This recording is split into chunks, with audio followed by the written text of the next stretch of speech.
everyone, welcome back. Today, as promised, special permission access to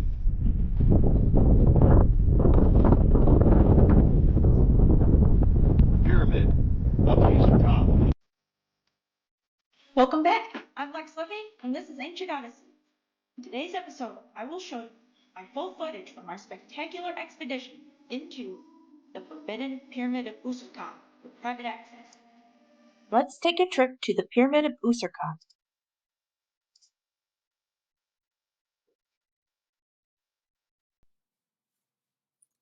Located in the Saqqara Pyramid Complex, northeast of the Step Pyramid of Djoser,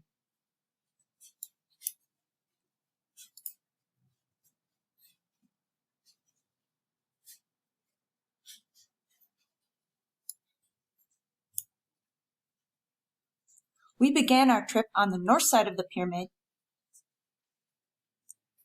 and then made our way to the Eastern Temple, located here. Observing the different geologies and tomb markings along the way, we traveled to the satellite Queen's Pyramid, where we stood beneath the colossal chevrons.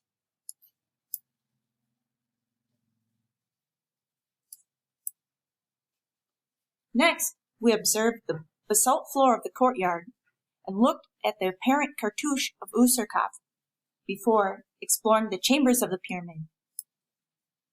Now let's go! And I can guarantee you, ladies and gentlemen, this is something you will not see anywhere else. So today we're going to explore the exterior of the structure, investigating the conduit on the eastern side. We're here on the northern side, which my friend Ragab, the lead archaeologist here in Saqqara, is opening up the structure for us today. I'm also here with my girlfriend Alexa from Ancient Odysseys. Hello. Say hello to the people. Say hello. Can you see me? Hi, there everybody. All right. So I'm very excited. I've been anticipating this for several months now. It's been in the works for quite some time. And finally here. And I've shown in a previous episode some photos from the Asita projects. I believe it was 2010, 2011 when they got inside the structure last time. And I showed some pictures. So today we're going to get some on-site footage, exclusive here from the land of Chem. And I am stoked. Yalavina.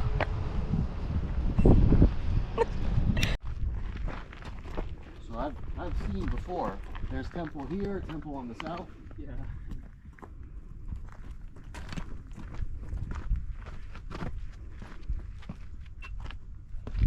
All right, let's go.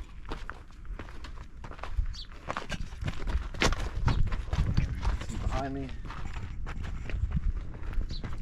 Structure. And we're going to be coming around here to the eastern side of the pyramid, where we showed before the remains of the conduit from black granite.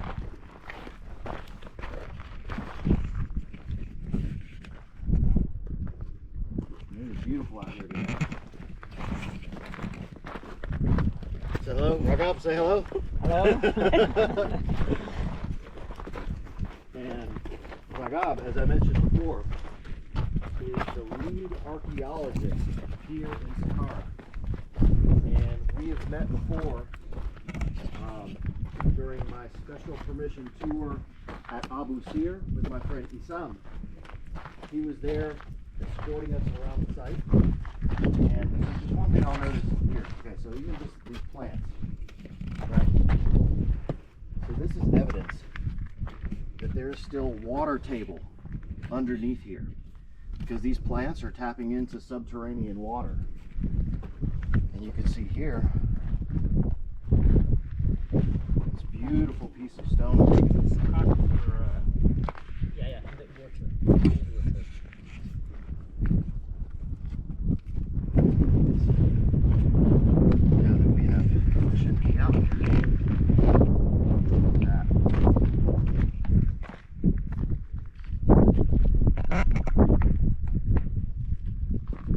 Absolutely spectacular. So all these mounds that you see here,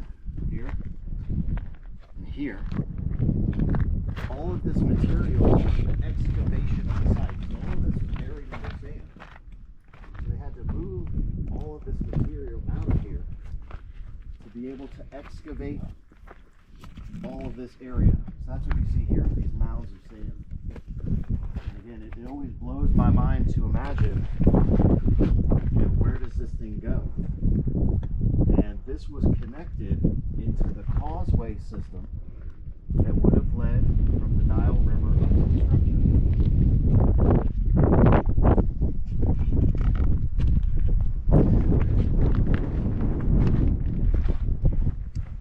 And we see, so you get black granite, red granite here, and black basalt. And so it looks like this is an in situ paving stone here at the base. So this is part of the paving stones here. And there would have been casing stones that fit into this piece here.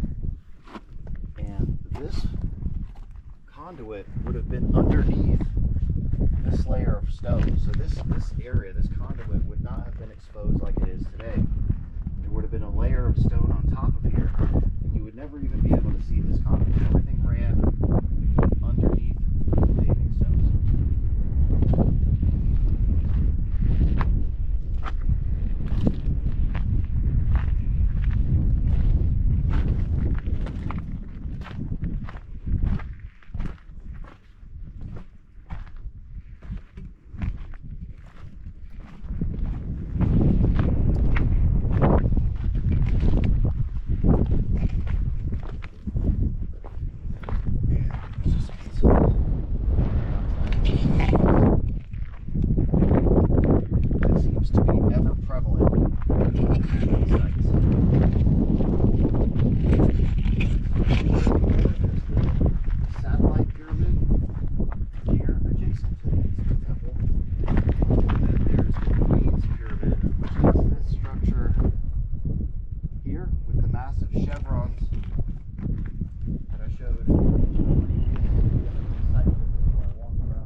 Special permission from the Ministry of Tourism and Antiquities to be out here today. So for the next several hours, the site is ours.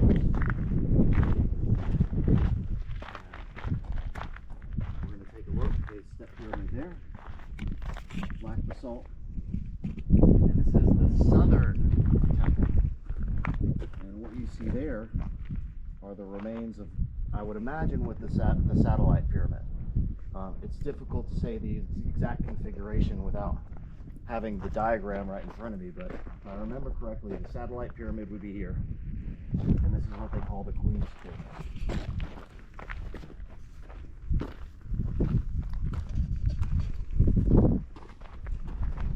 And so one thing I'm looking for in particular, right, so just an example. So you see these pock marks in this piece of stone here? This is later quarrying, where these stones were removed from the structure, and then they were going to quarry this piece of stone, break it down into smaller pieces, carry it off to use it for other construction.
episodes how a gear ratio machine with a high ratio where you have one turn of the wheel on one end connected to a systems of gears that increased the turn rate of the drill bit.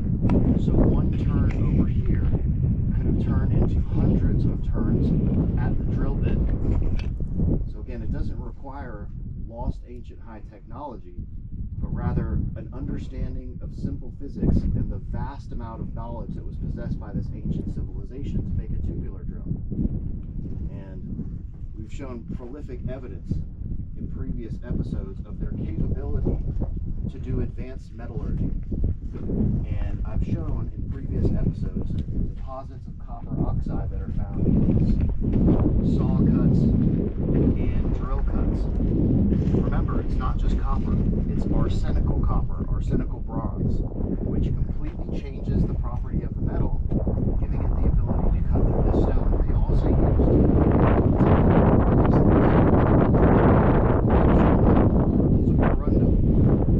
ilmenite crystal, which is a titanium and iron oxide based crystalline material, particulate abrasive in a slurry that allowed them to core drill out. So it's not necessarily the blade that does the cutting, it's the abrasive slurry.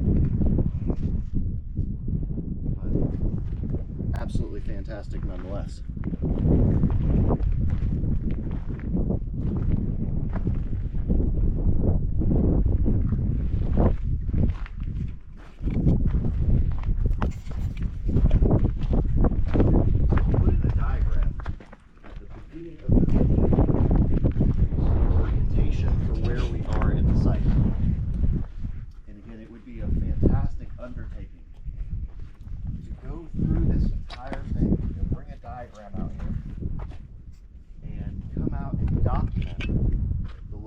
Of all of the different types of geology that are integrated in each part of the pyramid.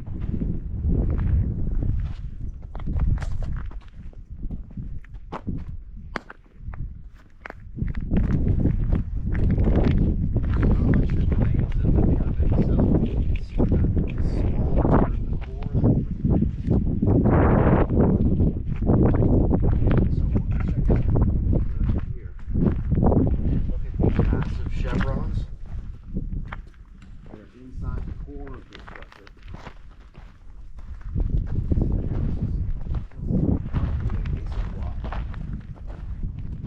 Here. Or part of the temple, as you see this curved piece here, which would have been an ornamental piece of the temple or a casing stone. Raghav's nodding his head here. Because this is a finished piece here. So this curved piece may have been an ornamental piece at the top of the temple. And they would carve these to fit other pieces in here, so it kind of locked into place.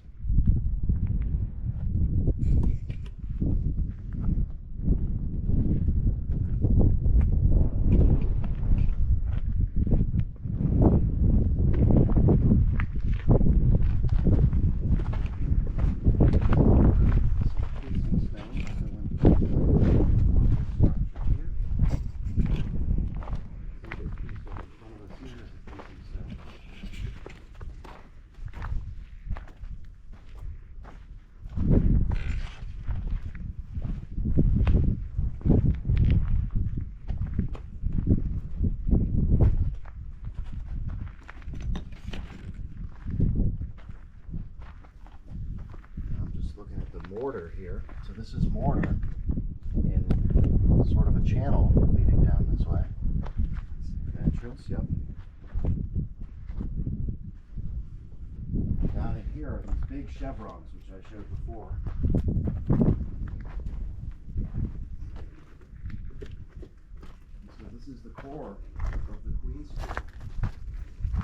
It has internal structure here. Chevrons.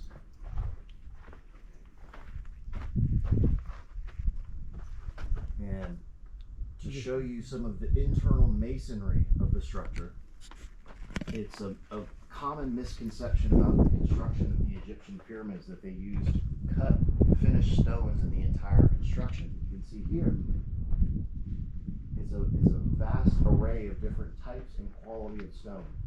They didn't use finished stone on the inside. They used large blocks, rubble fill-in, mortar, and then the entire structure was cased on the outside, basically sealing everything together.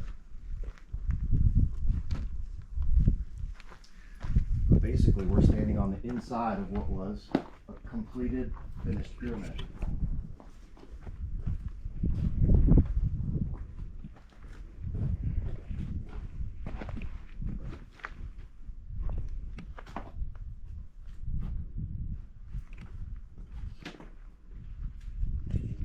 There's some mortar here. Again, another common misconception that these are mortarless constructions. They definitely use mortar to hold all these pieces together.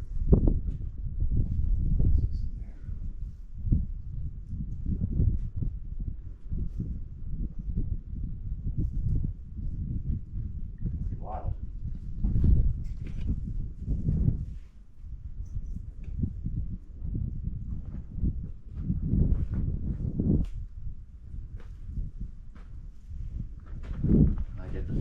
Being filmed from the other direction over there. This is the burial chamber. Yes, on the inside. This Yeah. is the original ceiling. Yeah, the ceiling. Yep. Yeah. The same pyramid, Yeah. pyramid. Yep. And so Ragab is just explaining that this is, the burial chamber, and it has the same internal structural support components that are utilized in the Pyramid of Winis and the Pyramid of Teti.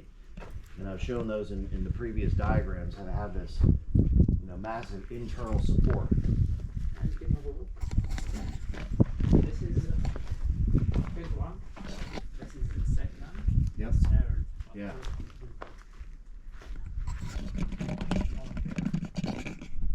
And he's showing the destroyed piece here. This was originally another block, and there was a series of 3 of these massive pieces of stone. 1, 2, 3, 3 4. and 4. Yeah. Yeah. So you can see here, this block, 1, 2, 3, and then the in situ piece here. All of these would have been fitted together. And we saw on the inside of the Pyramid of Teti that one of those pieces has kind of fallen down on the inside. But not from the decoration stars in the ceiling. Right. The same stars in the sky.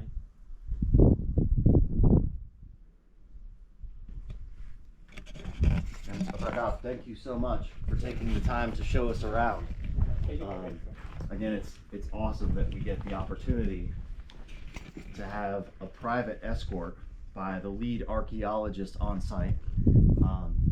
Again, we've met before, and I remember the first time I was out here, I think it was 2020 when we first met. They were doing the excavation of the southern tomb at the Pyramid of Djoser, and I was showing him the diagram that was made by the Latvian mission to Saqqara, where they did the ground penetrating radar scan, and they found that underground shaft leading from the main structure to the southern tomb, and they were aware of that. It hasn't been located yet, but they do know that there's the underground shafts around here. Cool.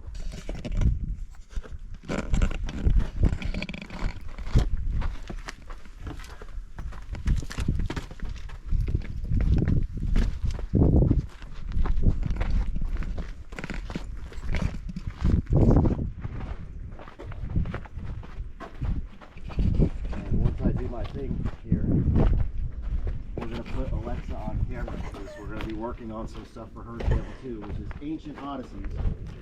Labina. So be on the lookout for some content on her channel as well. If you want to go ahead and subscribe in advance, I'm sure you've seen her in the comment section. Showing some love. On the live videos. You can say hello. Hello. She's much better looking than I am. All right.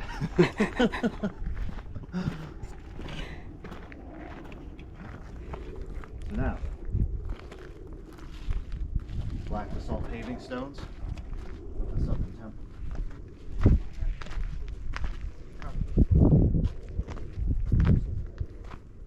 Ah, here, yes.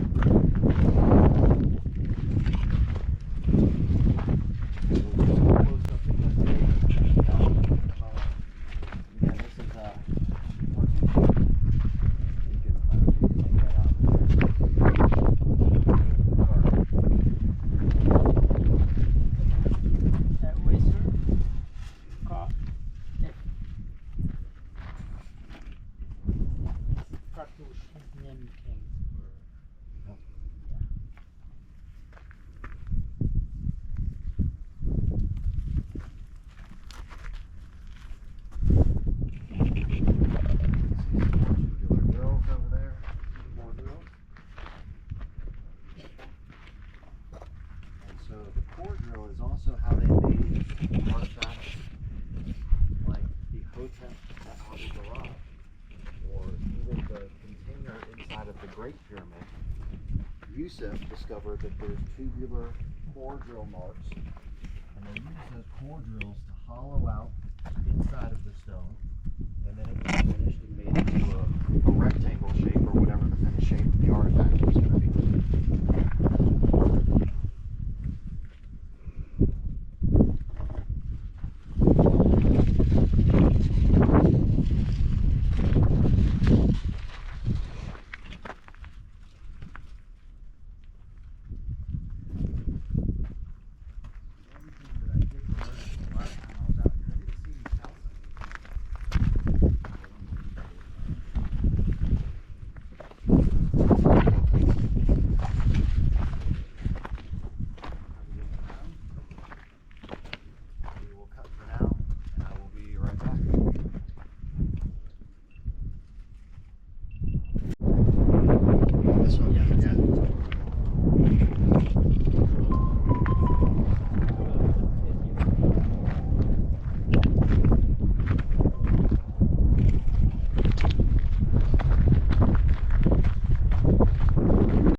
Hey everybody, this is Lex Levy from Ancient Odysseys. I'm here at the Userkaf pyramid with Geoffrey from the land of Chem. We have special permission access today, so we'll have this pyramid all to ourselves for 2 hours. There you go.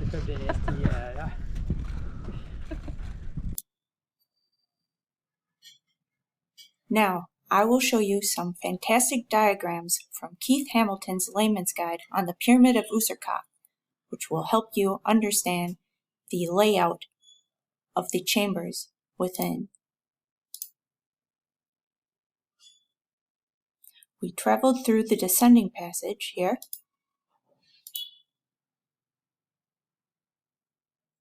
past the vestibule, and through the portcullis system, into the ancillary chamber here. Then we made our way to the antechamber, and finally to the primary chamber, where we looked at the remnants of the container.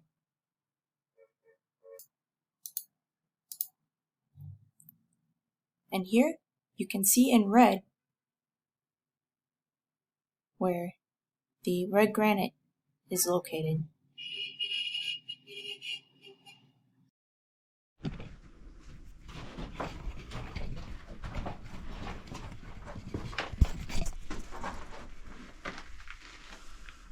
So I'm just looking at, for its course, first geological configuration with red granite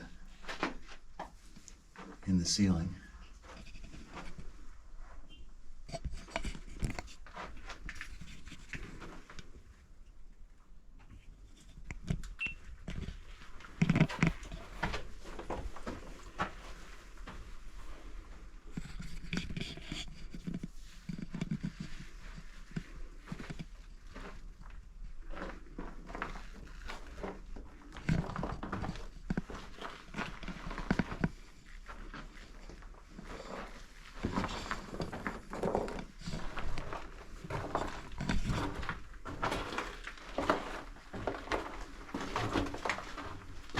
me to go first?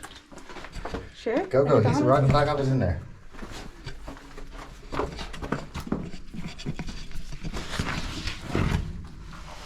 Ow. Come on, G. It's a tight squeeze.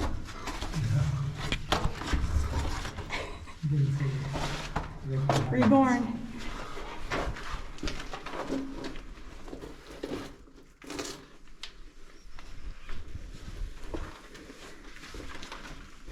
Awesome. All right, so ancillary chamber over here.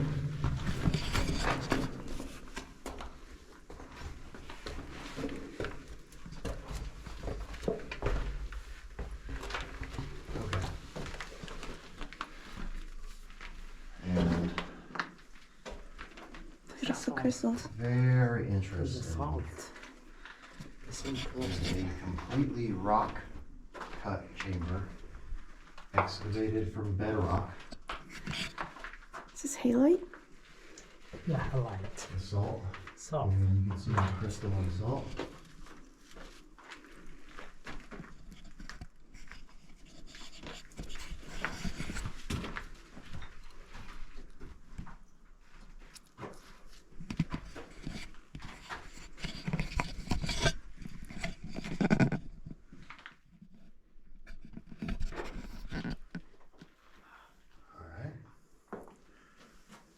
So,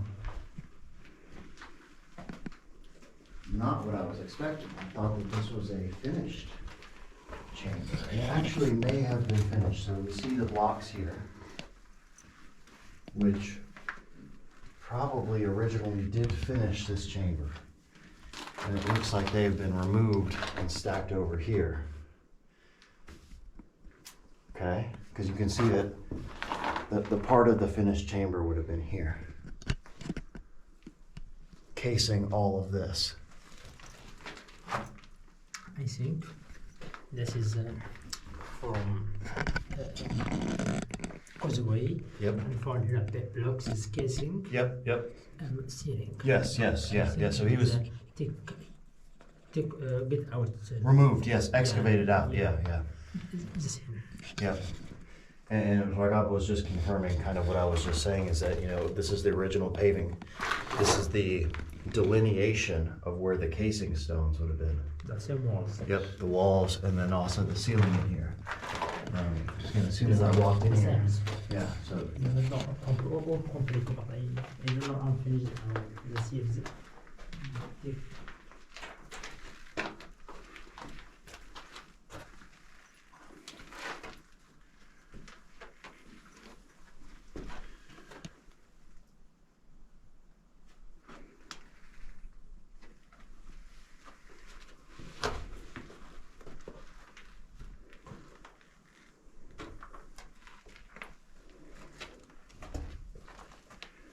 It's pretty wild, huh? And you can see, yeah, so again, and you can see that there's masonry here.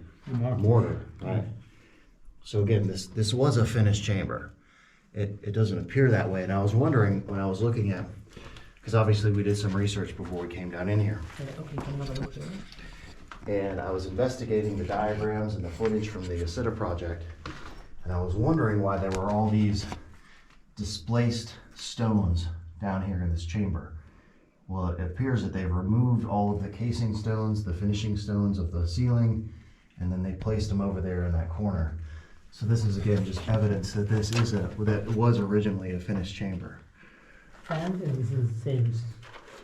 The big blocks is Yep, and then you see more here, yeah.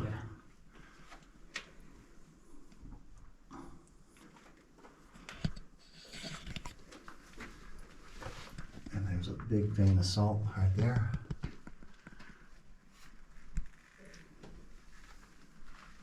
Pretty interesting. And of course, what I am on the lookout for in here is evidence of a hole somewhere. Again, my question is, why go through all the effort to remove all of the casing blocks and the ceiling blocks in here? And look what we have here. Look at this, ladies and gentlemen. Does that look familiar? Graphics. Some red paint.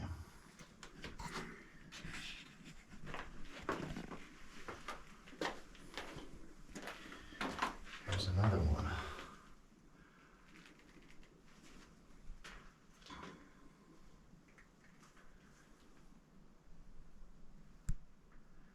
You've seen this before. You guys know what it is. There's more here. So here, you can see red material. Here. Here. It appears to be on a lot of these blocks. This one here has it. Traces here. So this may be from mortar. This appears to be mortar. Whereas, you know, these blocks were stuck together using mortar. And this is more of the mortar here. Yep. Mortar. Here. The lines too. Yep. Or the line and here. And you can see these crystals, the salt crystals on the ceiling.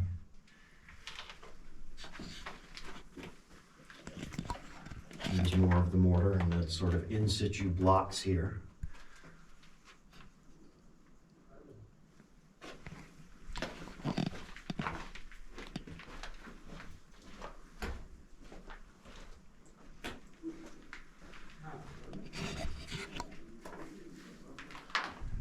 Pretty loud, huh? I mean, it's shining right in your face, but There's so much salt here. so now again, I'm on the fence of whether this is similar to the coating compound or whether this was mortar that was used in the adhesion of the blocks. It appears to be a different color than the mortar. The mortar is pink, and this is very much red. And you can see here the color of the mortar.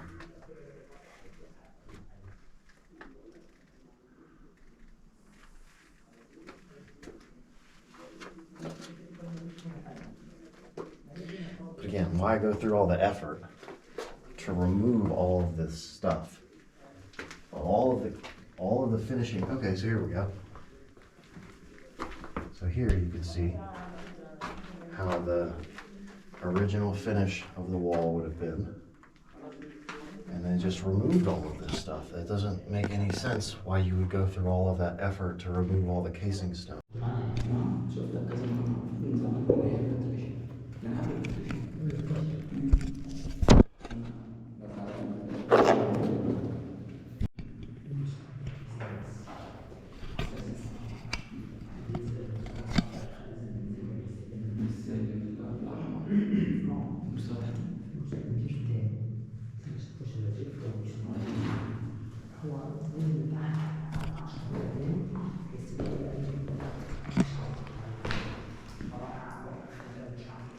That's interesting. Okay, so something sat down in here that was, you know? So Yeah, it it's has these lips. housings for something, and something was definitely removed out of there. There's a bunch of mortar and stuff in there as well. That's coated as well. That's kind of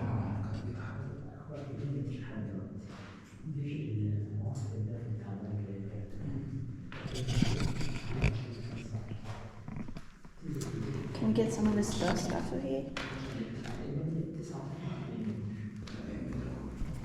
I was looking for a piece that maybe didn't have a whole lot of dust on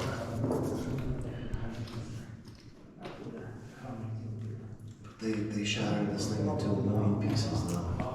Shame.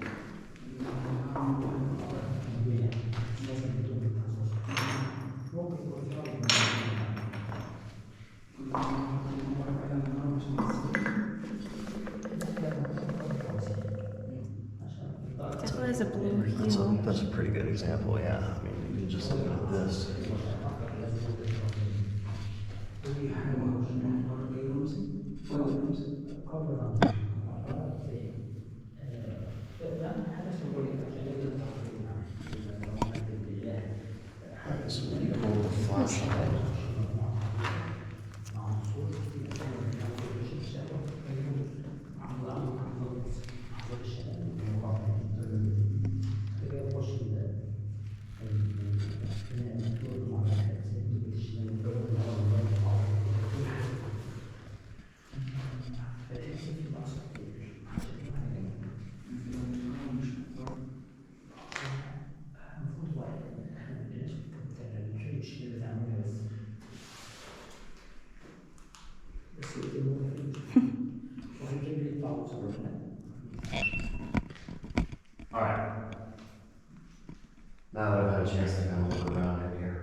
the primary chamber. Let's take a look.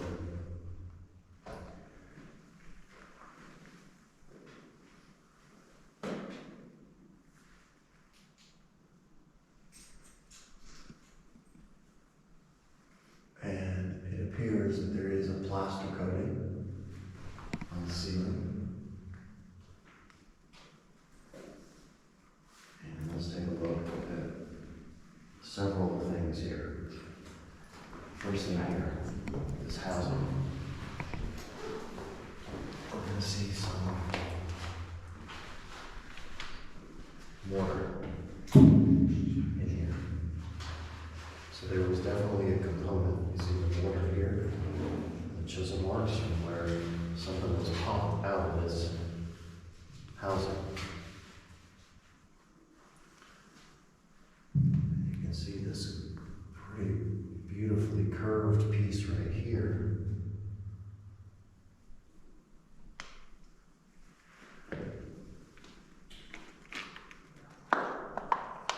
So again, it just kind of blows my mind what could have possibly been housed back in here that had this shape. So it was a rectangular piece. There may have been some curvature to what was housed in here.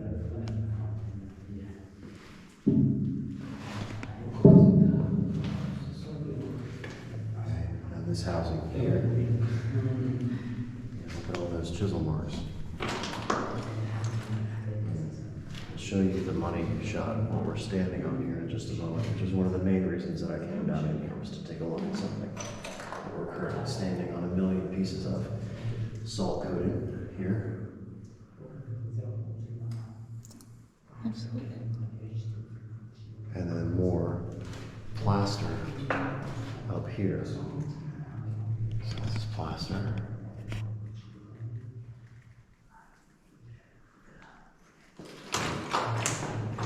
And then these two housings here, you can see one here and one here. And it really looks like something fit down in this piece here. Which is pretty interesting. And they went through a lot of effort to pop this whole thing. See the chisel marks right there? So that's where the chiseling started. So that's where the component that was housed here started up here. Because you could see it was chiseled out from there and it was popped out of place. Whatever was housed in between these two. It's not a dovetail, but it's a similar type of mechanism where something fit down in this piece and they removed the whole dang thing. You see the chisel marks here? So where they came in and chiseled this out of here. You can see the top of the housing right there.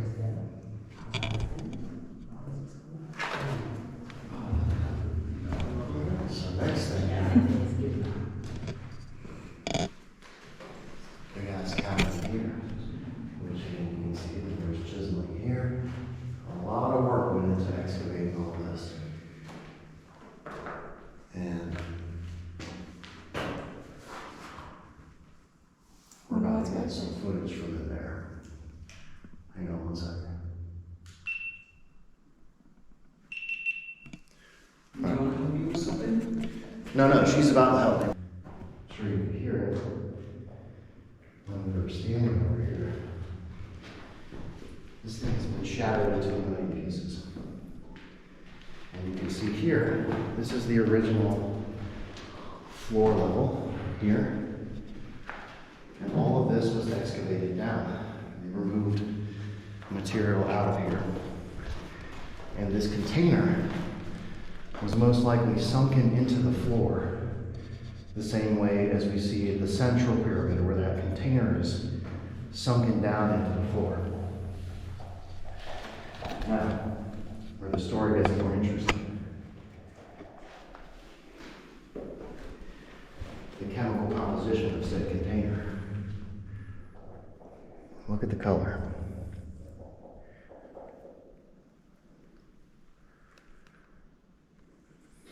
I'm not going to say what color it is, because we'll be coming to that later. But this is not your everyday piece of stone, ladies and gentlemen.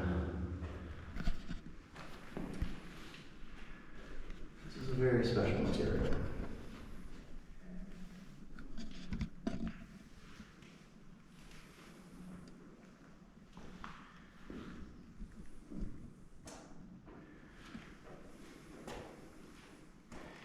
And let me cut here and change battery.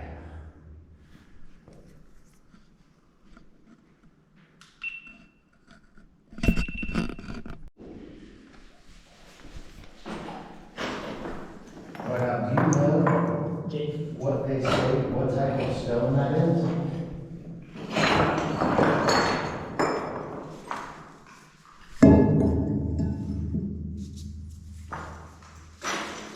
Jay, you have to see this. Oh yeah, look at that. Perfect. Thank you. two pieces. That's a great example. This and the other pieces. Yeah. Yeah, the finish edge. There's two pieces. So smooth. I might hold the light for you. Oh, that's okay. Good to go. All right, and ladies and gentlemen, I'll be transparent with you. This is the whole reason I came down in here. Was so we could get a up close look at this artifact. Because this is a type of stone that we have not seen in our previous expeditions. And Rogot just pulled up a spectacular piece here.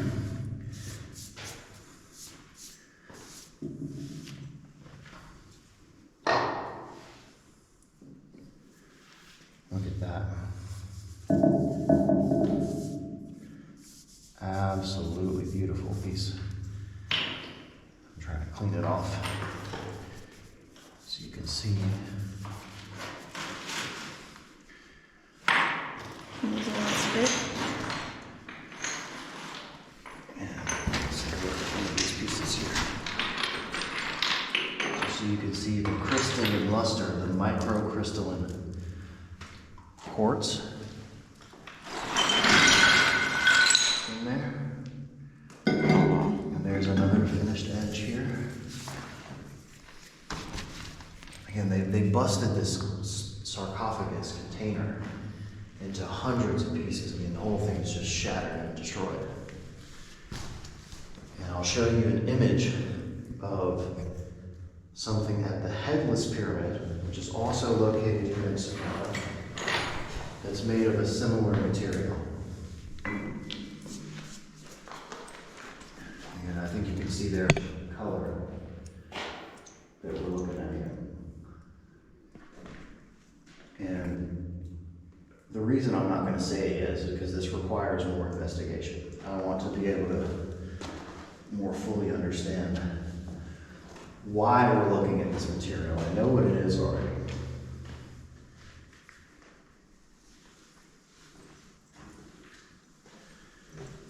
I want to understand why.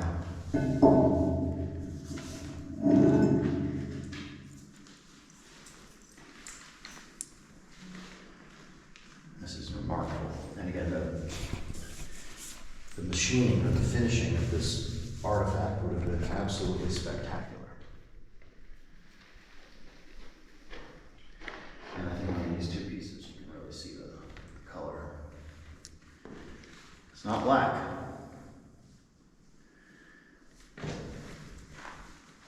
Which in the pyramid of Muniz and Teddy I, it's black grey-white. And you can see again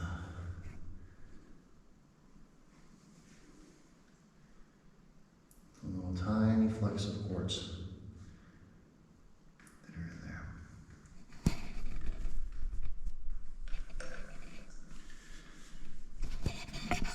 Very special piece of stone.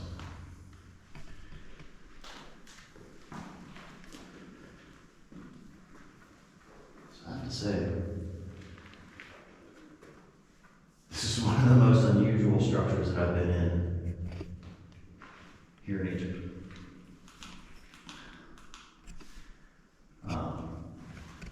Of all the Giza pyramids, the Bed Pyramid, the Red Pyramid, the Step Pyramid, etc., even the missing components inside the Red Pyramid, we were looking at those housings recently. Just looking at these housings here, they're right behind me on the wall that we're just looking at. This is absolutely fascinating. And you can see the shape of this housing here.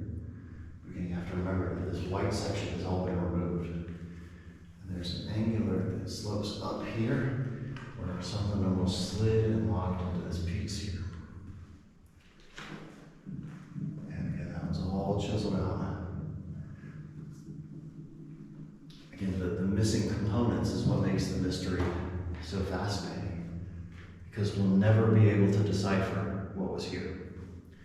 Of course, they would say that these are housings for statues or components of the funerary process that were removed, possibly precious metals, gold, whatever it might have been, that were housed in these housings.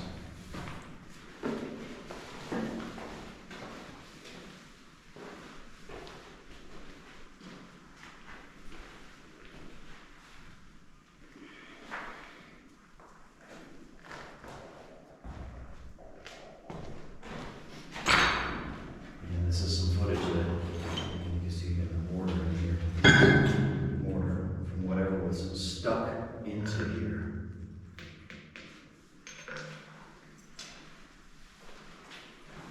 And I'll be transparent with you. So you can shine the light on the ceiling. When I was originally looking at this structure, just from the pictures. Right, so you see this. I'm going to look here. Okay, so this is something that I showed in the previous episode. This pattern, this white pattern here. Okay, moving up in this direction. And it looked like a staining pattern moving into the upper ceiling. However, if we take a look here,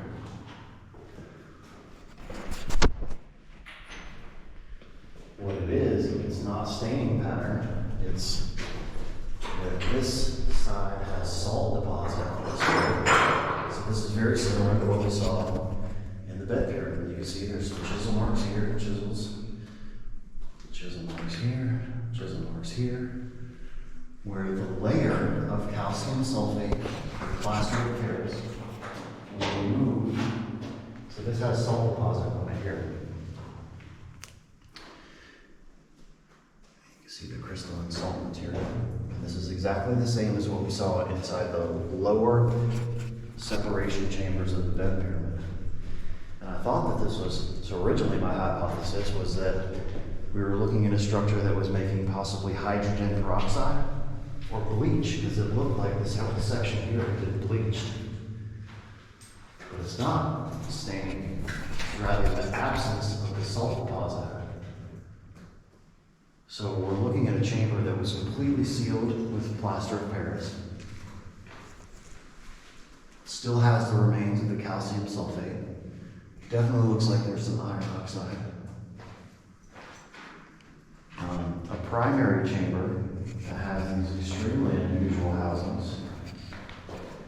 And a container made of mysterious blue material. Oh, I said what color it is.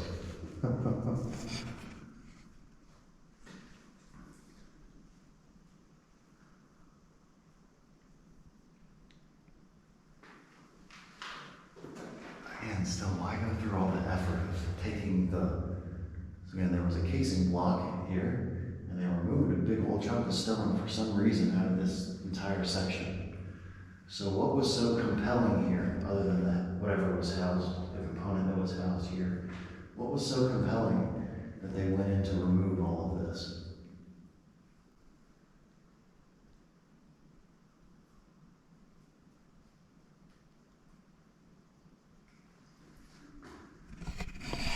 Alright, so we're going to gather our equipment, head back out. I'll get some footage on the way out so you can see what the opening to the structure looks like. The red granite at the ceiling. And ladies and gentlemen, I think that is it for our exclusive special permission access visit into the Pyramid of Userkaf. Here with Alexa from Ancient Odysseys. Stay tuned for more. Yalavina. Great job.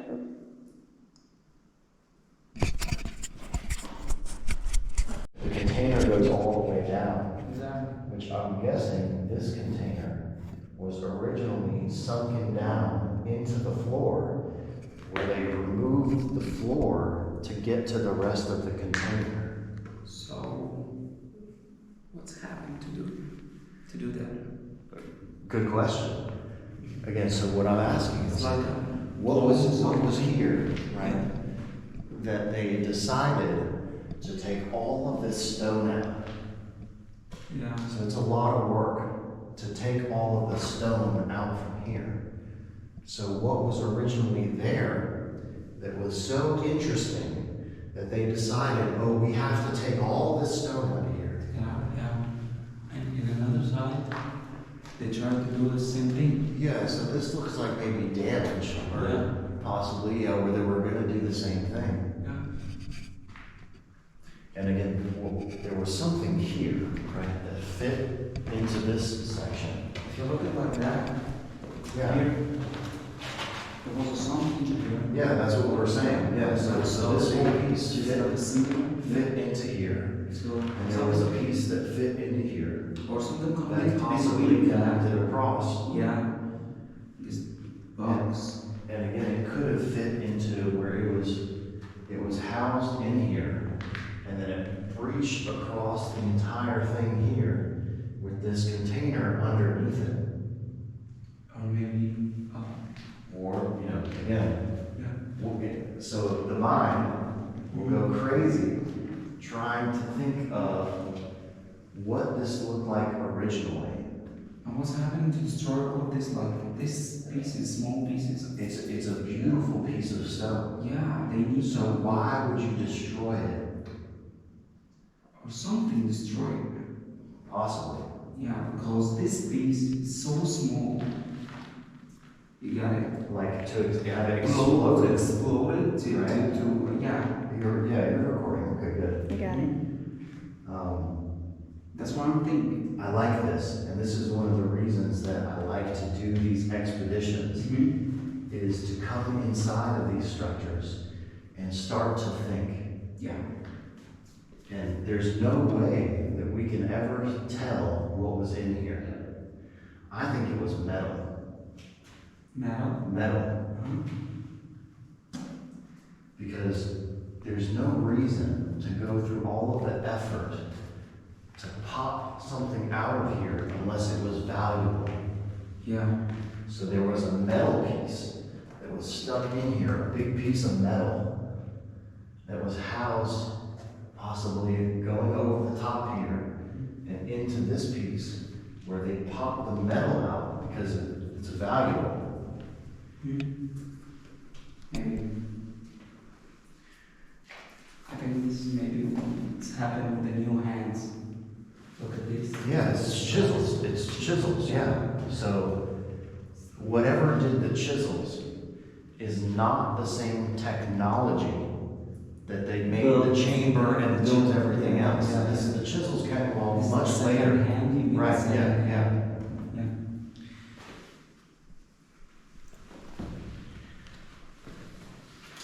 Interesting.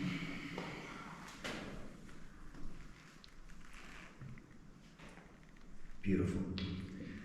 And in my investigations of the Egyptian pyramids, the geology has become one of my favorite parts of these structures. It's a whole picture. You have to look at the construction, the geology, the geometry. There's something called harmonic conversion, is if you have all of your measurements, geometries, alignments, all of these aspects converge to amplify the effects of what was happening inside of these structures. And people always ask, why don't I talk about the geometry, et cetera, et cetera. We'll get to that. It's one thing at a time. And, the geometry and the measurements aren't necessarily my bag. But if you look into the physics of any piece of machinery, The more accurate your measurements, the more precise the alignments, the more precise the geometry. Again, even just the production of the acoustic effects inside of these chambers. It's because of the geometry, it's because of the mathematics. It doesn't just happen accidentally. They built these structures with harmonic proportions, harmonic geometry, and again, you can hear it inside of this chamber, that there's a pretty significant acoustic effect. Again, I'm captivated by this piece of stone. It's beautiful.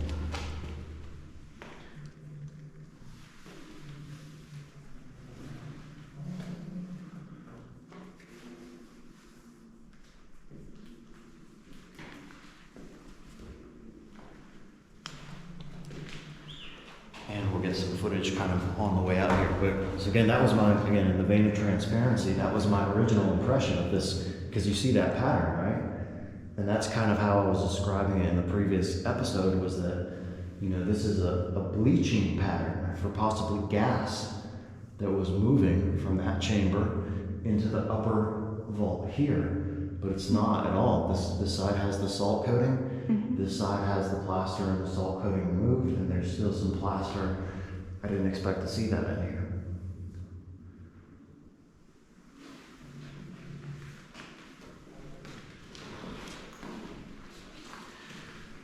So the mystery deepens. You know, we come inside these things looking for answers, but sometimes it raises more questions than answers, which is the entire purpose of what I'm doing here in Egypt, is to get to the bottom of this mystery. Let me get my do-rag here.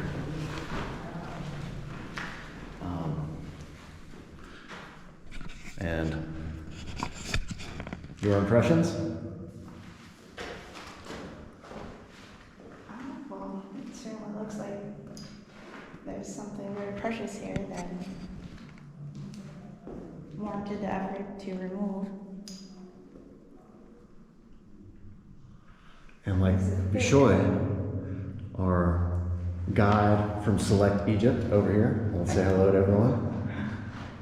He was pointing out that it looks like they were in the process of possibly doing the same on this wall, where they started to chisel out, excavate into this area.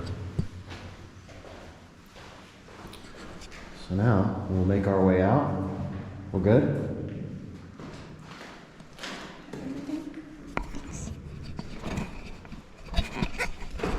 Again, I could spend all day in here. Should we get some pictures? You want a picture by the Yeah, container? some pictures would be good. Good call. So give me some light. I guess. Because I need some pictures for my screen grab.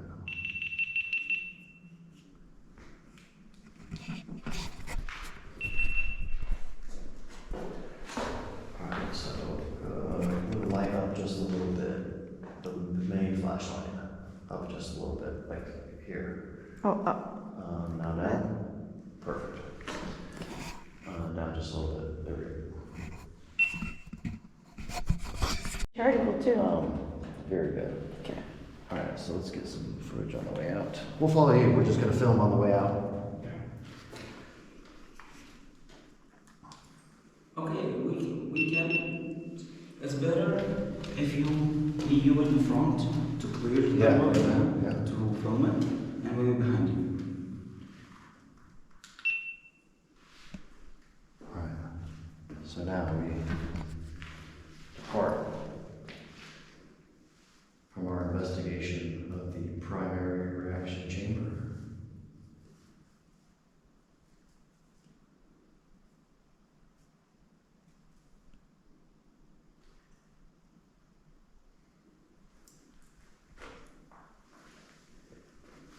And here we go.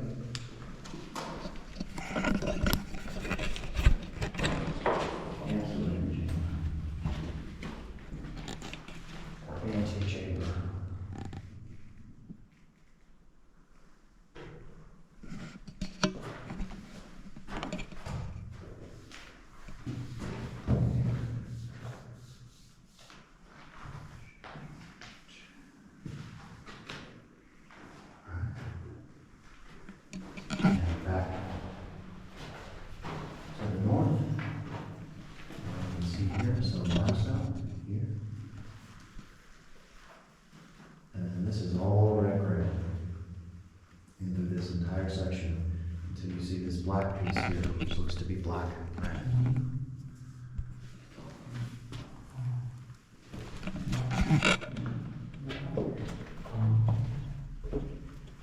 A piece of black granite here.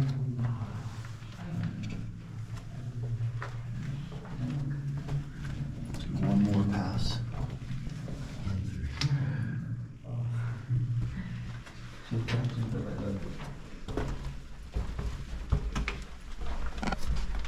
got the documentation of the original casing stones.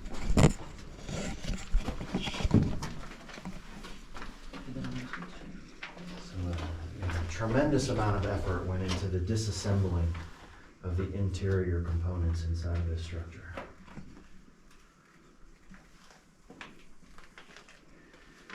And again, pieces of the remaining stones here inside of this chamber.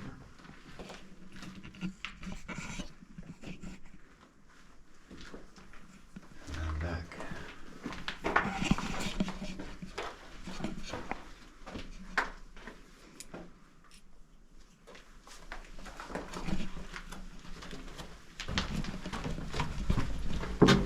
This is all right in here. Beautiful.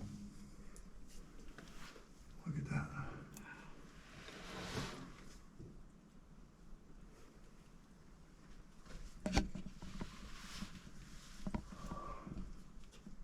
Great. All right, so now, ladies first. The elevator.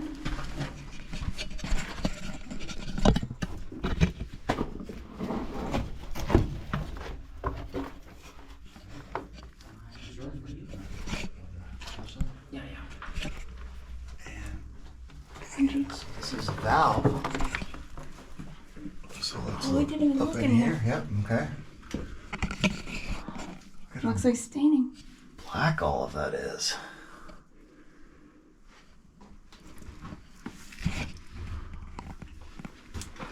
Interesting.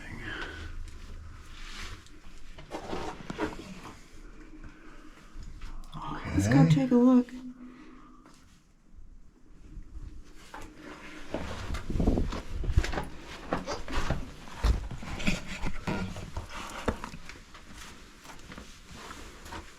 It's very strange.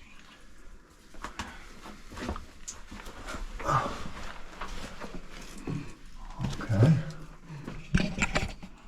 What do you see? I mean, it goes up into the core, but there's definitely definitely a space there.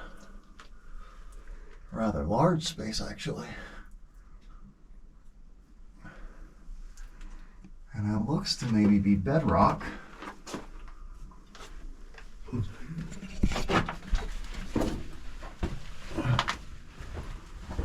Very interesting.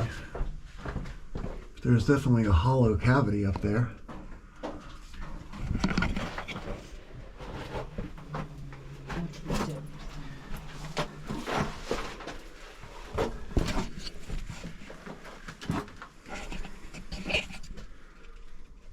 And I don't think this is soot. It's got a reddish hue. Yeah.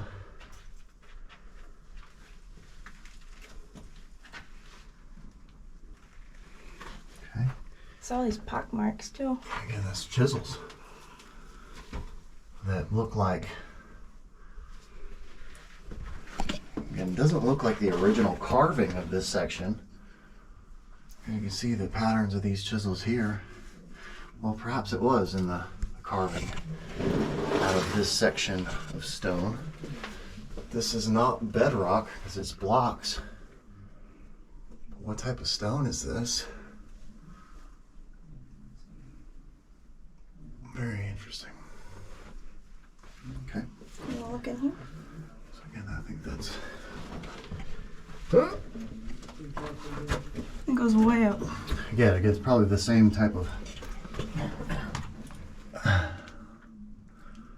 cavity that's on the other side.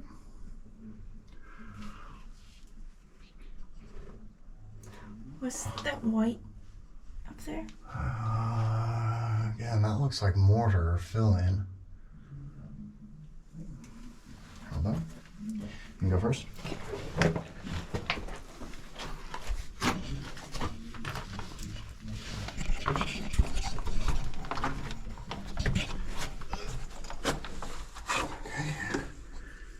Take that. And then there's a red granite lintel beam here. Red granite here. White limestone. Red granite ceiling. Fill that up.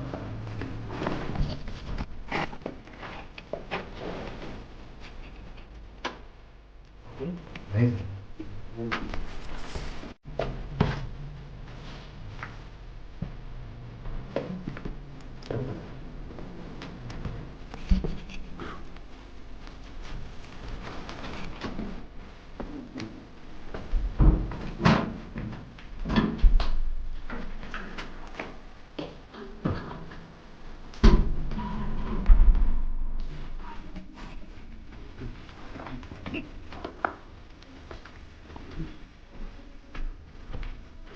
In.